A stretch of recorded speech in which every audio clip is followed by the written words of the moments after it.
Imagine a town so unusual, so cut off from the wider world by mountains and water and weather that nearly every single person who lives there shares one roof. Not a neighborhood, not a cluster of buildings on the same street, but one single enormous concrete structure where you can wake up, eat breakfast, send your children to school, visit the doctor, buy groceries, go to work, and fall asleep at night, without ever once stepping outside into the freezing Alaskan air.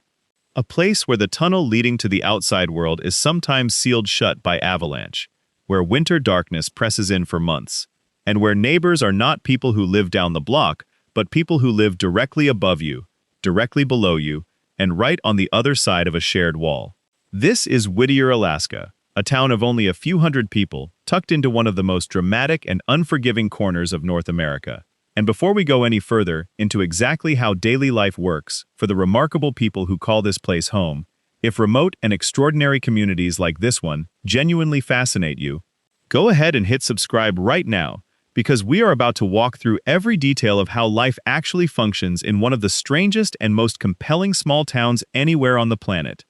Turn on notifications too, because we have plenty more journeys like this one coming, and you will not want to miss where we head next. Whittier sits at the head of Passage Canal, a narrow fjord cutting deep into the Kenai Peninsula in south-central Alaska, roughly 60 miles southeast of Anchorage as the crow flies, though getting there has historically been anything but simple. The town is essentially enclosed on three sides by the Chugach Mountains, whose steep slopes rise dramatically from the water's edge, capped by glaciers that sit close enough to feel almost overhead, their ice glinting in whatever light manages to push through the almost perpetually overcast sky. The fourth side of Whittier opens onto Passage Canal itself, which connects further out to Prince William Sound, one of the most strikingly beautiful and ecologically rich bodies of water in all of North America. The geography alone would make Whittier remarkable, framed by jagged snow-covered peaks, hanging glaciers, and cold steel blue water stretching out toward a horizon of forested islands and more mountains beyond. But it is not the geography that makes Whittier genuinely singular among American towns. It is the fact that virtually the entire resident population lives in a single building, and has been living this way, through a series of circumstances both historical and practical, for decades. The building at the center of Whittier's daily existence is called Begich Towers, a 14-story structure that anyone from outside the community might look at and recognize, in the most general sense, as a large residential apartment complex. But describing Begich Towers merely as an apartment building is roughly like describing the Grand Canyon as a ditch. The building does not simply house Whittier's residents. It is, in almost every meaningful sense of the word, the town itself. Inside its walls you will find the post office, a health clinic, a church, a small convenience store, laundry facilities, storage spaces, a police office, and a community room that serves as the gathering place for town meetings, social events, and the kind of collective community life that most American towns spread across dozens of different addresses. Residents travel through internal hallways to reach services and neighbors without ever going outside, particularly important during the long Alaskan winters when outside temperatures plunge and wind and snow make outdoor movement genuinely unpleasant and sometimes genuinely dangerous. To understand why this town exists at all, and why it exists in such an unusual form, you have to go back to the Second World War, because Whittier was essentially built by the United States Army, constructed from near scratch in the 1940s as a strategic military installation that took advantage of the location's deep water port and its remarkable natural concealment within a ring of mountains. The Army recognized that Passage Canal offered a port that remained ice-free year-round, a significant advantage in Alaska, combined with terrain that made the installation difficult to spot and even more difficult to attack from the outside. They blasted a tunnel through the mountain, built docks and warehouses and fuel storage facilities, and constructed large concrete residential buildings to house the thousands of military personnel who would be stationed there during the war and the early Cold War period that followed. The two most significant structures built during this period were both intended as military barracks and support facilities, built large and solid, designed to house significant numbers of people and to withstand the harsh conditions of this corner of Alaska. One of those buildings eventually became Begich Towers. The other, a slightly older structure nearby called the Buckner Building, was even larger at its peak, housing at various points several thousand military personnel, and earning itself the informal title at the time of being the largest building in Alaska. The Buckner Building today stands empty and deteriorating, a genuinely striking ruin of concrete and broken windows slowly being reclaimed by the surrounding landscape, a hauntingly photogenic reminder of the military era that originally created this town and then departed, leaving behind a legacy of infrastructure and a small civilian community that would figure out, over the following decades, how to build a genuine life in one of the more challenging places in North America. When the military pulled out of Whittier in the 1960s, what remained was a small civilian community that had grown up around the installation, people connected to the port operations, fishing, and various service roles that continued to make the location economically meaningful even after its military significance had diminished. These residents inherited infrastructure built for thousands, but now housing only a few hundred, and gradually the community organized itself around the most practical arrangement available, concentrating residential life into the most functional of the surviving military structures, the building that had become Begich Towers. This consolidation was not simply a quirky lifestyle choice or an experiment in communal living.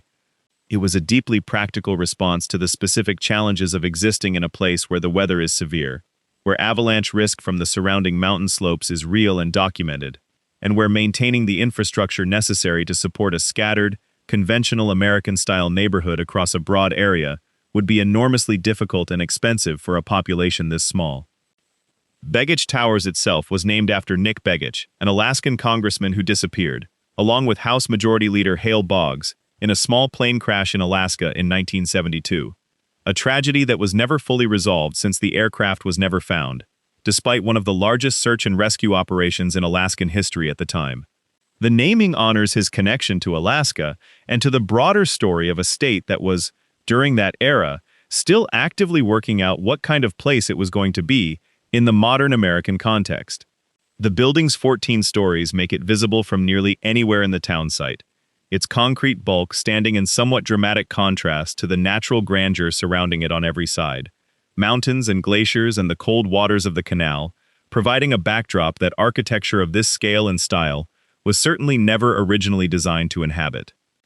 Walking through the hallways of Begich Towers gives a visitor an experience that genuinely defies easy comparison to anything most people have encountered before. The corridors are long and institutional, a reminder of the building's military origins, lit by overhead lighting that keeps the interior functional, regardless of what the weather outside might be doing. Residents personalize their apartment doors with welcome mats, potted plants, decorations, small attempts to soften the corridors and signal individual identity within a shared space, creating an atmosphere that manages to feel both institutional and genuinely home-like at the same time. A balance that the people who live here have clearly worked at over years and decades of shared habitation. Neighbors know each other the way people in small towns everywhere know each other, completely and unavoidably, which means both the warmth of genuine community connection and the complete absence of anything resembling true anonymity in your daily life.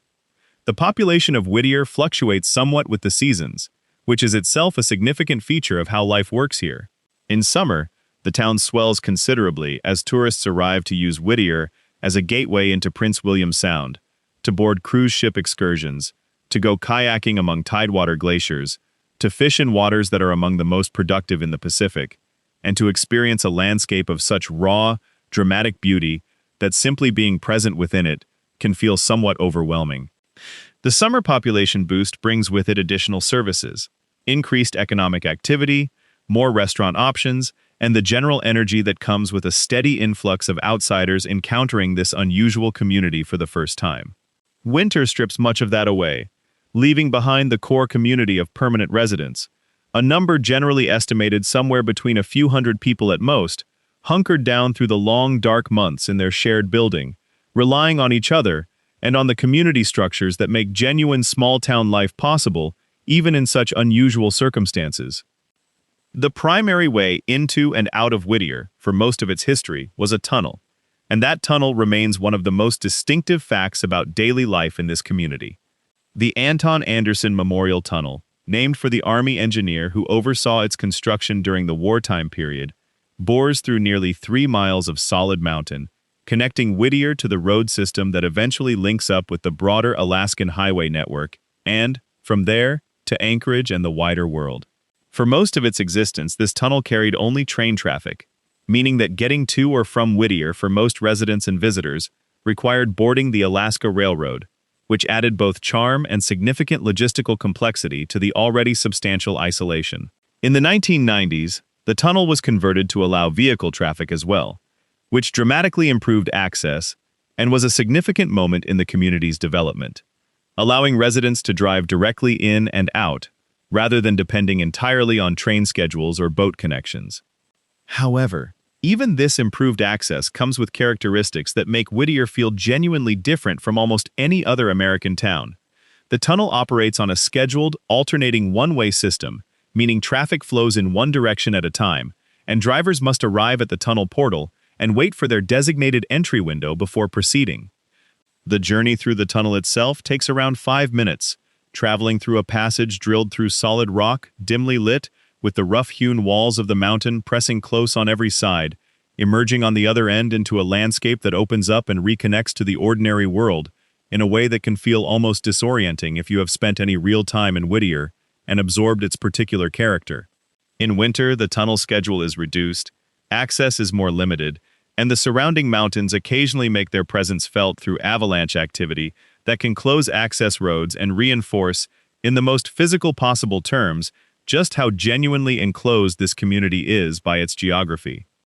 Avalanche is not an abstract risk in Whittier. It is part of the specific texture of life in this place, something residents think about, discuss, and incorporate into their practical understanding of where they live. The mountains surrounding the town site are steep enough and snow-loaded enough that significant avalanche events have occurred historically, and the community takes the threat seriously in ways that directly inform both where buildings are located and how residents think about moving around outside, in certain conditions during winter months. One of the practical arguments for concentrated residential living within Begich Towers, beyond general warmth and infrastructure efficiency, is that the building itself sits in a position offering better protection from avalanche risk than a more spread-out community might, a consideration that goes from theoretical to urgently practical whenever heavy snow accumulation and unstable conditions combine on the slopes above town.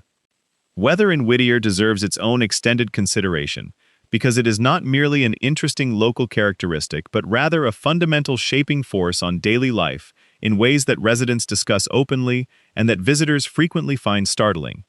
Whittier is one of the wettest places in the entire United States, receiving somewhere around 200 inches of precipitation annually, a number that needs a moment to sink in. 200 inches. That is more than 16 feet of combined rain and snowfall per year, an amount that translates on the ground to a near-constant state of gray skies, low clouds pressing down against the mountains, rain that seems to arrive not in distinct events, but as a kind of continuous atmospheric condition, and snow in winter that accumulates to depths that would paralyze most American cities. The clouds hang so consistently close to the surrounding mountain peaks that the glaciers above town are often invisible for days or even weeks at a stretch, hidden entirely behind weather systems that simply park themselves against the mountains and remain. Residents speak about the weather the way people everywhere speak about a fundamental feature of their home landscape, with a mixture of resignation, dry humor, and genuine affection that characterizes people who have decided to stay in a challenging place and make their peace with its most demanding qualities. There is a kind of pride in being the sort of person who lives comfortably in Whittier's weather, in not being put off by conditions that would send most people indoors, in understanding the particular moods and rhythms of a climate this powerful and this consistent in its intensity. Children grow up playing in rain and snow in ways that would be considered extraordinary elsewhere, developing an easy familiarity with serious weather from an early age simply because it is the constant context of their daily existence. Outdoor gear is not a recreational choice in Whittier so much as a basic practical necessity, as fundamental to getting through the day as wearing shoes. And residents invest seriously in the clothing and equipment that make comfortable outdoor existence possible in such relentless conditions. The school situation in Whittier is one of those aspects of life that immediately captures the attention of anyone learning about this community, because a town of only a few hundred people obviously cannot support a school system in any conventional sense. Whittier does have a school, and it occupies a place within the community's infrastructure that reflects both the town's unusual character and the commitment of its residents to building a genuine community life rather than simply a functional one. The student population has historically been small enough to involve multiple grade levels sharing the same classroom and teacher, a model familiar from one-room schoolhouse traditions in rural American history that continues today in the most remote and sparsely populated corners of the country. Teachers who come to Whittier to serve its school are making a particular kind of professional and personal choice, accepting a position that comes with the full intensity of the community's isolation as part of the experience, living and working in the same compressed, closely connected environment as their students and their students' families. For older students seeking education beyond what the local school can provide, the realities of distance and access that shape every aspect of Whittier life apply here as well, requiring travel out of the community to Anchorage or elsewhere in Alaska to access secondary and post-secondary educational opportunities that the town's size simply cannot support locally. This creates a familiar pattern seen in remote communities everywhere, where young people face a choice between leaving in pursuit of education and opportunity, or staying and finding ways to build a life within the constraints and opportunities specific to their home community. Some return after their education. Many do not, drawn by the opportunities of larger places, and the community must continuously work to sustain itself against this pull,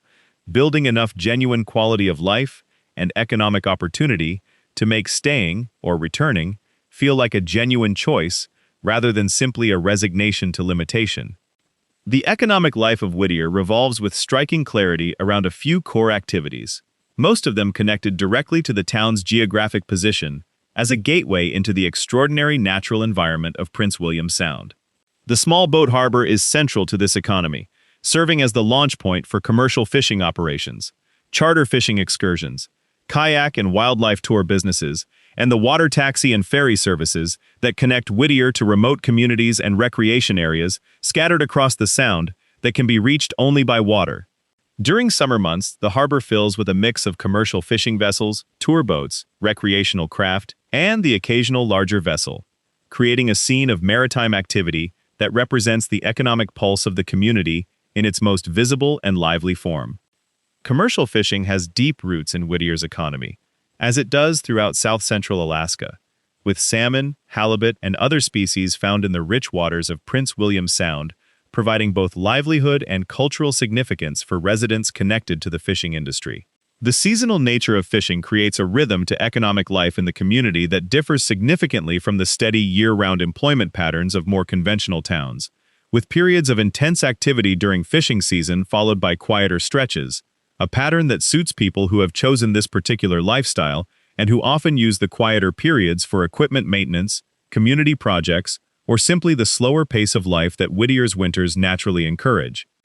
Tourism has grown significantly in Whittier's economic life over recent decades, driven by the extraordinary natural beauty of the surrounding landscape, by the town's connection to cruise ship routes that bring large numbers of visitors through the region,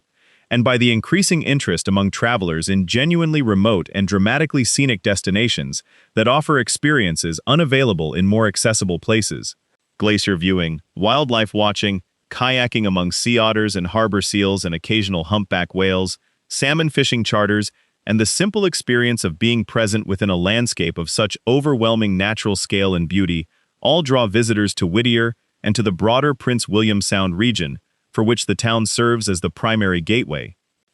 The relationship between Whittier's small permanent community and the much larger number of tourists who pass through during summer months is something residents navigate with the particular awareness that comes from living somewhere people primarily know as a destination rather than as a home. Visitors often arrive with a specific mixture of fascination and barely concealed incredulity about the community's unusual living arrangements, and residents have developed a comfortable ability to explain their lives, answer questions about the building, and engage with outsider curiosity about their town without either performing for the entertainment of visitors or becoming irritated by questions they have clearly answered many times before. There is a genuine pride in how residents speak about Whittier, a sense that living here requires a certain kind of character and commitment that not everyone has, and that being part of this specific community, unusual as it is by any conventional measure, carries its own particular distinction. The port facilities at Whittier represent another economic pillar of the community, though one less visible to casual visitors than the fishing and tourism operations. Whittier serves as an important cargo port for the region, with freight moving through its facilities to supply communities around Prince William Sound that depend on water access for deliveries. The Alaska Railroad's connection to Whittier, which predates the automobile tunnel, continues to be operationally significant as well, particularly for the movement of vehicles and freight onto Alaska Marine Highway ferry services that connect Whittier to Valdez and Cordova, communities further around the Sound that have no direct road connection to the main Alaskan highway network. This role as a transportation hub, modest by the standards of major ports but genuinely significant within the regional context, gives Whittier an economic importance that extends beyond the boundaries of the community itself. Healthcare in Whittier operates at the level appropriate to a community of its size, with basic medical services available locally through a health clinic that can handle routine care and minor emergencies. For anything requiring the kind of specialized medical attention that only a full hospital can provide, residents are dependent on access to Anchorage, reached through the tunnel and then the highway, a journey that takes roughly an hour under normal conditions, but that depends entirely on the tunnel being open and accessible. The medical evacuation question, like the avalanche question and the weather question, sits as a background awareness in daily life for Whittier residents, an understanding that certain emergencies would require rapid decisions and movements that the geography and infrastructure of their community make more complicated than they would be for people living in more conventionally accessible places. The social life of Begich Towers and the broader Whittier community has a quality that is genuinely difficult to describe to anyone who has not experienced it, because it combines the intense closeness of a very small town with the added compression of living in the same building, riding the same elevator, and passing the same neighbors in the same hallways day after day in a relationship of unavoidable physical proximity that most people in the contemporary world have no real reference point for. Residents speak about this closeness with a warmth that feels genuine, emphasizing the real security that comes from knowing that help is always physically near, that a neighbor who hears something wrong can respond immediately, that a community where everyone knows everything about everyone else is also a community where no one goes without notice, where an absence from the elevator or the hallway for longer than normal will prompt a check-in. Community meetings and shared governance take on a particular texture in Whittier, where the scale of the community means that everyone who cares to be involved can genuinely be involved in decisions affecting daily life, and where the shared infrastructure of the building itself creates constant practical questions around maintenance, shared costs, community standards, and the ongoing negotiation of shared space that any community must conduct, but that residents of Begich Towers conduct in direct, personal, hall-to-hall terms, rather than through the more mediated structures of larger municipal governance. The homeowners association that manages the building's shared elements is not an abstract body sending form letters, but rather an organization run by people you share a building with, governed through meetings you can attend and votes you can participate in, operating at a scale where individual voices genuinely and visibly matter to outcomes. Children who grow up in Whittier are growing up in a genuinely extraordinary environment, and many of the adults who came of age there speak about their childhood with a specific kind of affection that emphasizes both the freedom and the strangeness of it.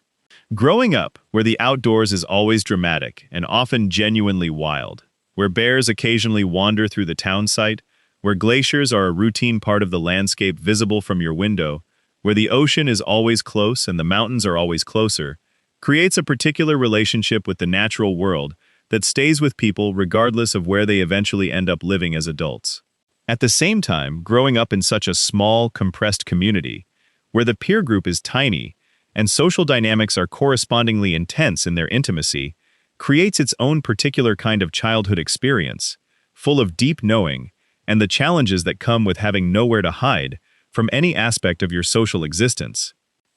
Pets are a significant feature of life in Begich Towers, in the way that pets become significant in any community where outdoor access and personal space are somewhat constrained, and where the companionship of animals provides a particular kind of warmth that the physical environment does not always encourage. Dogs being walked through the halls and down to the waterfront, cats visible in apartment windows, the sounds and presence of animals as a constant soft background to building life, all contribute to the sense that this is a genuinely inhabited space where people are building real, full lives, rather than simply enduring an unusual logistical situation while wishing they were somewhere else.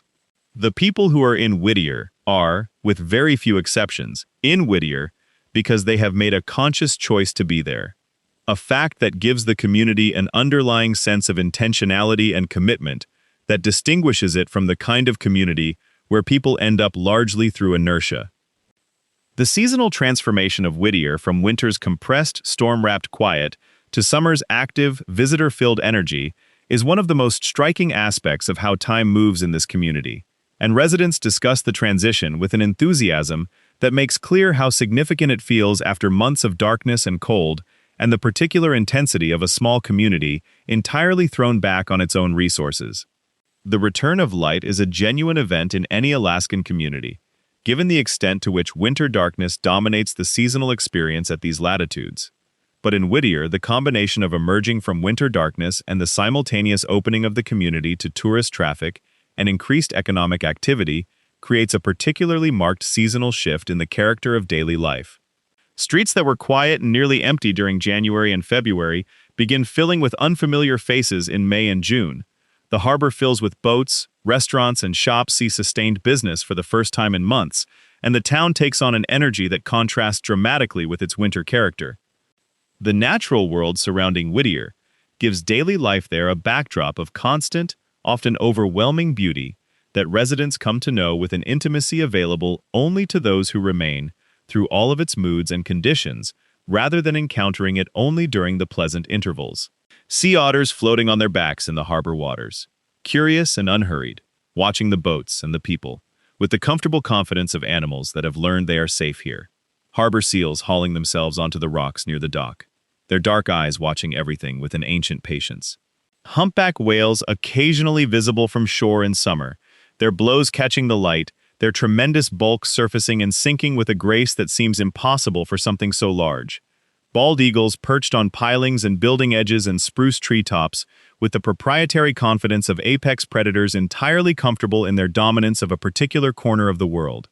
Black bears occasionally wandering through the town site, requiring residents to be thoughtful about food storage and outdoor movement in certain seasons. A coexistence with large predators that most Americans experience only at a distance, if at all, but that Whittier residents navigate as part of their ordinary relationship with the landscape they inhabit. The mountains themselves are perhaps the most constant and most powerful presence in the landscape of daily life in Whittier, their scale so overwhelming and their proximity so immediate that they cannot really be ignored or backgrounded the way the landscapes of most American places eventually fade into the unnoticed background of familiar surroundings. From the windows of Begich Towers, you look up at walls of rock and ice and forest that rise thousands of feet within the space of what feels like a few hundred yards. Peaks that disappear into cloud for much of the year and emerge during clear weather with a clarity and closeness that can stop a person mid-thought simply by being visible. The glaciers on those slopes, though retreating, as glaciers everywhere are retreating in this era,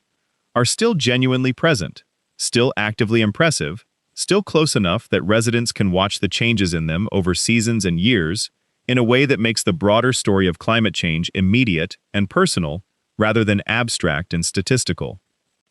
The Buckner Building, that vast empty ruin sitting near Begich Towers, occupies an interesting psychological and practical space in the life of the community. It is too large to ignore, too historically significant to demolish without considerable debate, and too expensive and logistically challenging to repurpose in any straightforward way, given both the cost of construction at this location and the potential environmental issues associated with a structure of its age and original military use. It has become something of an unofficial landmark of Whittier's unusual character, an enormous piece of architectural history slowly returning to the elements, its empty corridors and broken windows, and massive concrete bulk serving simultaneously as a reminder of the military scale of the original installation. A melancholy monument to the impermanence of even very large human projects, and an irresistible destination for photographers who find in its dramatic combination of industrial ruin and natural grandeur a visual statement available nowhere else on Earth quite like this. Fishing culture in Whittier extends well beyond commercial operations to encompass recreational fishing that forms part of the social and seasonal life of the community, in ways that visitors immediately notice, and residents often cite as one of the genuine pleasures of life in this location. The runs of pink salmon and silver salmon that enter the waterways near Whittier in summer draw both residents and visitors to the banks and the boats in large numbers, and the shared excitement around a good run of fish provides one of those focal points of community enthusiasm that becomes a bonding experience for a place where collective experience matters more than in larger, more anonymous communities. Children learn to fish early, taught by parents and grandparents and neighbors, developing the patience and the practical knowledge that comes from direct experience with the natural rhythms of a particular piece of water across multiple seasons. The Alaska Railroad's role in Whittier's life deserves more attention than it typically receives in accounts of the community, because for most of the town's post-military civilian history, before the tunnel was open to vehicle traffic, the railroad was the primary practical lifeline connecting Whittier to the outside world. Boarding the train at Portage and riding through the mountain to Whittier, or the reverse journey outward, was the fundamental experience of coming and going from this community, and older residents retained strong memories of what that connection meant in terms of both practical logistics and the particular experience of arrival and departure through a mountain tunnel by rail. The railroad continues to operate a seasonal passenger service connecting Whittier to Anchorage, offering a journey through some of the most spectacular scenery in Alaska, through river valleys and glaciated peaks and forest stretches where moose and occasional bears are visible from the train windows. A journey that functions for many visitors as their introduction to what this corner of Alaska actually looks and feels like at ground level. Mail delivery in Whittier functions through the post office located within Begich Towers,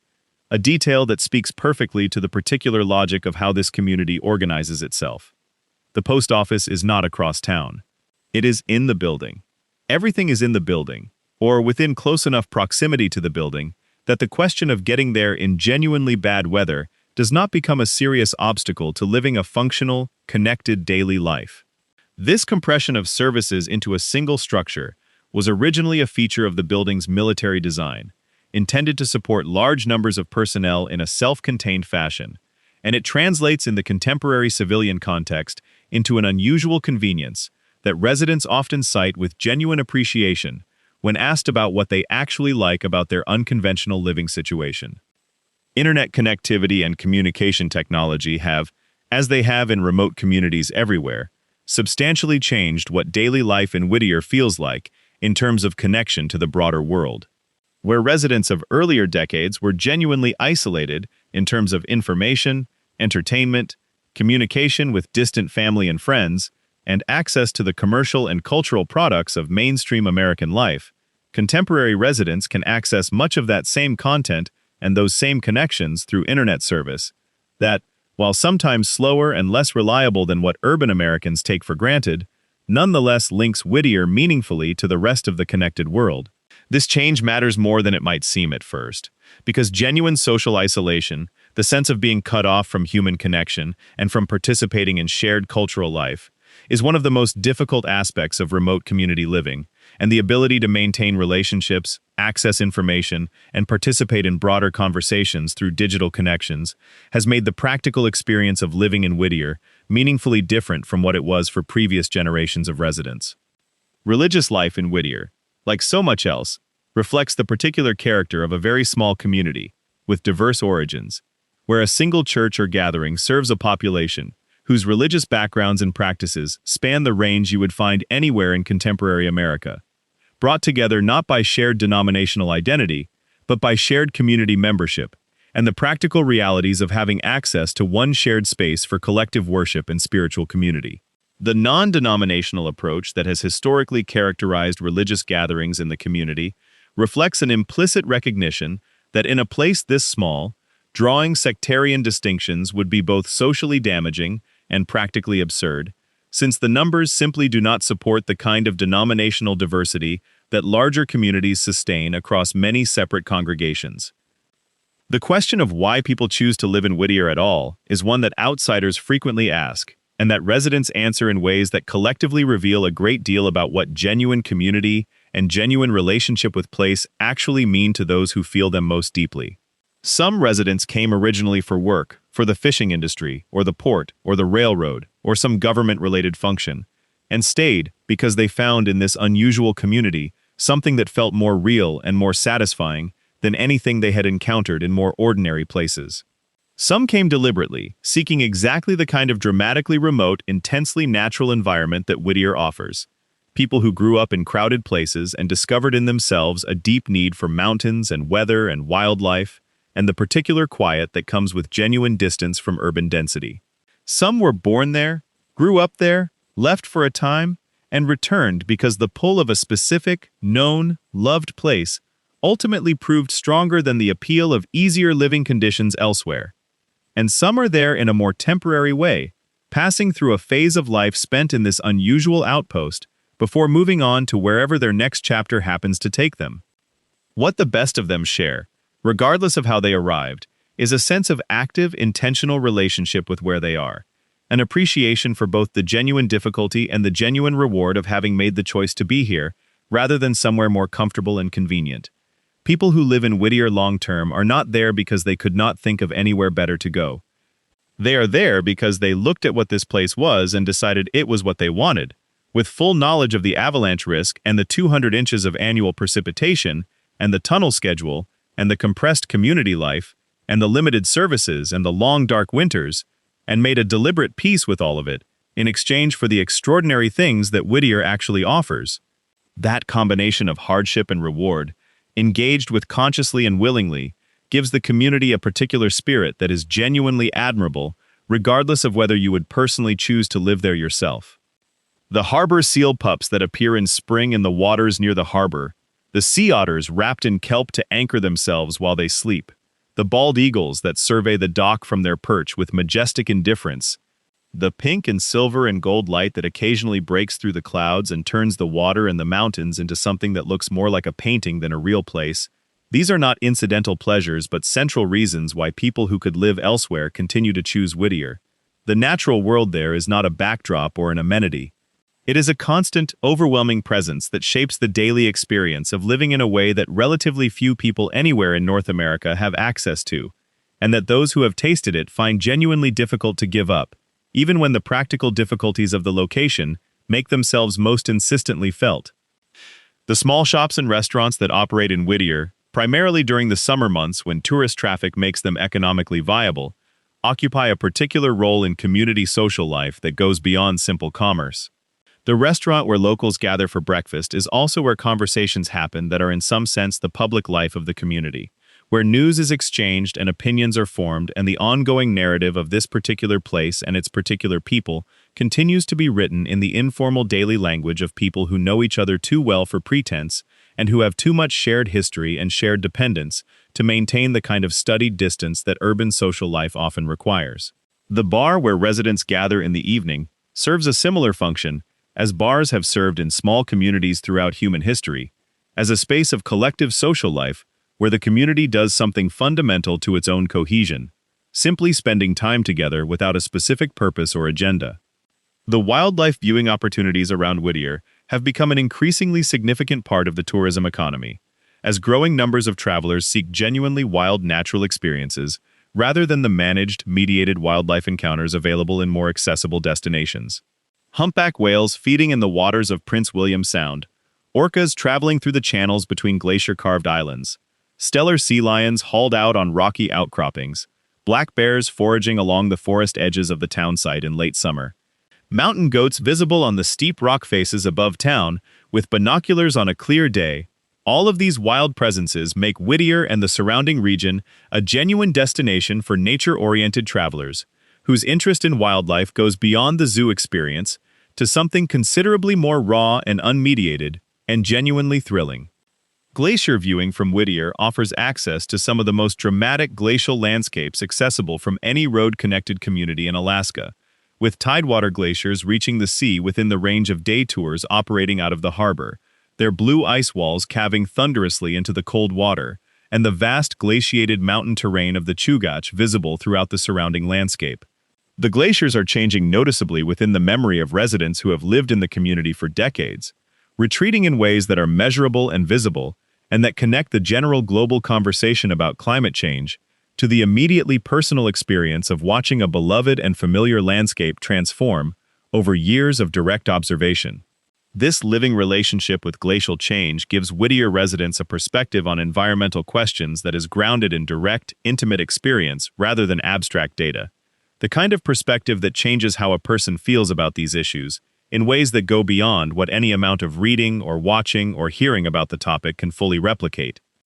Daily rhythms in Whittier in winter have a quality of quietness and self-reliance that residents describe with a mixture of appreciation and honest acknowledgement of its difficulty. With tourist traffic gone, harbor activity reduced to a minimum, and the short days providing only a few hours of usable daylight, the community turns inward, becoming in its most essential form the kind of close-knit, mutually dependent human settlement that was the norm throughout most of human history, and that most people in the contemporary developed world have entirely lost access to. Neighbors look out for each other in practical ways, sharing resources and labor, and the comfort of nearby human presence in a context where genuine isolation can tip into something genuinely hard on mental health without the counterbalancing support of known, trusted community. The building itself becomes an even more central psychological anchor in winter than it already is at other times of year. Its warmth and light, and the sounds of other people's lives bleeding through walls and floors, a constant reminder that you are not alone in this dark, cold, spectacular place.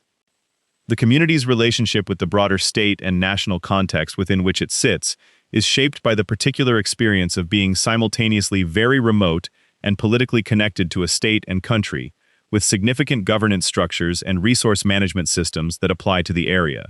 Fishing regulations affecting the stocks that Whittier's fishing community depends on are set at state and federal levels, through processes in which Whittier's small voice carries limited weight but real consequences.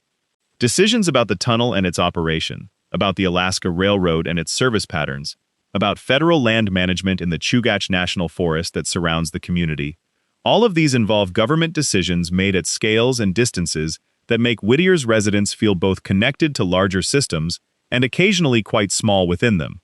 Local advocacy and political engagement remain important to the community despite its size, because the things that most directly shape daily life there are so significantly influenced by decisions made well outside the town limits.